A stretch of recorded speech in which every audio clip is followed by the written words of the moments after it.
সাগরকন্যা খ্যাত অপরূপ সুন্দর এক জায়গা কুয়াকাটা। শুধু বাংলাদেশের নয়, পুরো দক্ষিণ এশিয়ার কুয়াকাটা একমাত্র নৈসর্গিক সমুদ্র সৈকত, যেখানে দাঁড়িয়ে সূর্যোদয় এবং সূর্যাস্তের অপরূপ দৃশ্য দেখা যায়।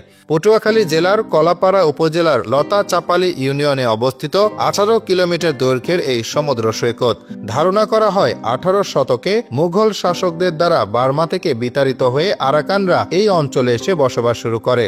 তখন সুপেয় জলের অভাব পূরণ করতে তারা প্রচুর কুয়ো খনন করেছিলেন, আর এই কুয়ো থেকেই অঞ্চলটির নাম হয়ে যায় কুয়াকাটা। কুয়াকাটা সমুদ্র সৈকত বেশ পরিষ্কার পরিচ্ছন্ন। সৈকত লাগোয়া পুরো জায়গাতে আছে দীর্ঘ নারিকেল গাছের সারি। তবে বিভিন্ন সময়ে সমুদ্রের জোয়ারের উচ্চতা বেড়ে যাওয়ায় ভাঙ্গনের কবলে পড়েছে সুন্দর এই নারিকেল বাগান। কুয়াকাটার সবচাইতে সুন্দর চর হলো গঙ্গামতির চর, সমুদ্র সৈকত থেকে যার দূরত্ব মাত্র 7 কিলোমিটার। ভ্রমণ পিপাসু পর্যটকদের কাছে অন্যতম আকর্ষণীয় স্থান এটি। এখানে রয়েছে স্বচ্ছ নীল জলরাশির একাধিক লেক আর প্রাকৃতিক কারুকাজে খচিত বিশাল বেলাভূমি। গহীন বনের ভেতর থেকে ছোট খালগুলো লেকের সঙ্গে মিলিত হয়েছে বিভিন্ন স্থানে। কেওড়া, ছৈলা, গেওয়া, বাইন সহ কয়েকশো প্রজাতির গাছ সবুজের চাদরে ঢেকে রেখেছে চারদিকে। অনেকে একে গঙ্গামতির জঙ্গলও বলে থাকেন। নানা রকম বৃক্ষরাজি ছাড়াও এই জঙ্গলে আছে বিভিন্ন রকম পাখি, বনমোরগ ও বানর। গঙ্গামতির সৌন্দর্যকে পরিপূর্ণতা দান করেছে গঙ্গামতি খাল। চরকে দুভাগ করে মাঝখান দিয়ে বয়ে ভেতরে চলে গেছে এই খালটি। গঙ্গামতির একটু সামনে রয়েছে বিশাল বড় একটি ডুবোচর। ভাটা হলেই নানা প্রজাতির দেশি ও অতিথি পাখি খেলা করে এখানে।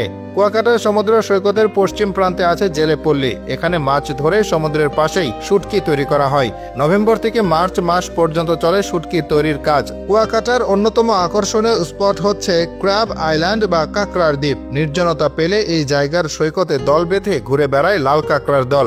সমুদ্র সৈকতের পূব দিকে গঙ্গামতির জঙ্গল ছাড়িয়ে আরো সামনে গেলে দেখা মিলবে এই দ্বীপের। সেখানে ভোরে বা সকালে গেলে লাল কাঁকড়ার দেখা পাওয়া যাবে, তবে খুব কম। সূর্যের তাপে বালু উত্তপ্ত হয়ে গেলে কাঁকড়ারা বাইরে বের হয়ে আসে, তাই সকাল 11টার দিকে গেলেই দেখা মিলবে লাল কাঁকড়ার অসাধারণ এক দৃশ্য। কুয়াকাটা সমুদ্র সৈকতের পশ্চিম পাশে নদী পার হলে সুন্দরবনের শ্বাস মুড়ি বনাঞ্চল, যা ফাতরার বন নামে পরিচিত। এখানকার গাছপালা কিছুটা হলুদ বর্ণের, তবে এই বনে সুন্দরবনের মতো কোনো হিংস্র প্রাণী নেই।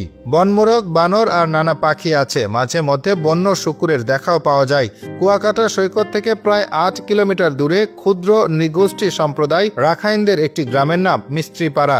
এখানে আছে বড় একটি বৌদ্ধ মন্দির। আর কুয়াকাটা শহরের একদম মাঝে রয়েছে কুয়াকাটা শিকুয়া, যার নামে করা হয়েছে এলাকার নামকরণ। মাছ ধরার কার্যক্রম ও মাছ ব্যবসা দেখতে চাইলে কুয়াকাটা থেকে প্রায় 4 কিলোমিটার উত্তরে অবস্থিত আলিপুর বন্দর ঘুরে আসতে পারেন।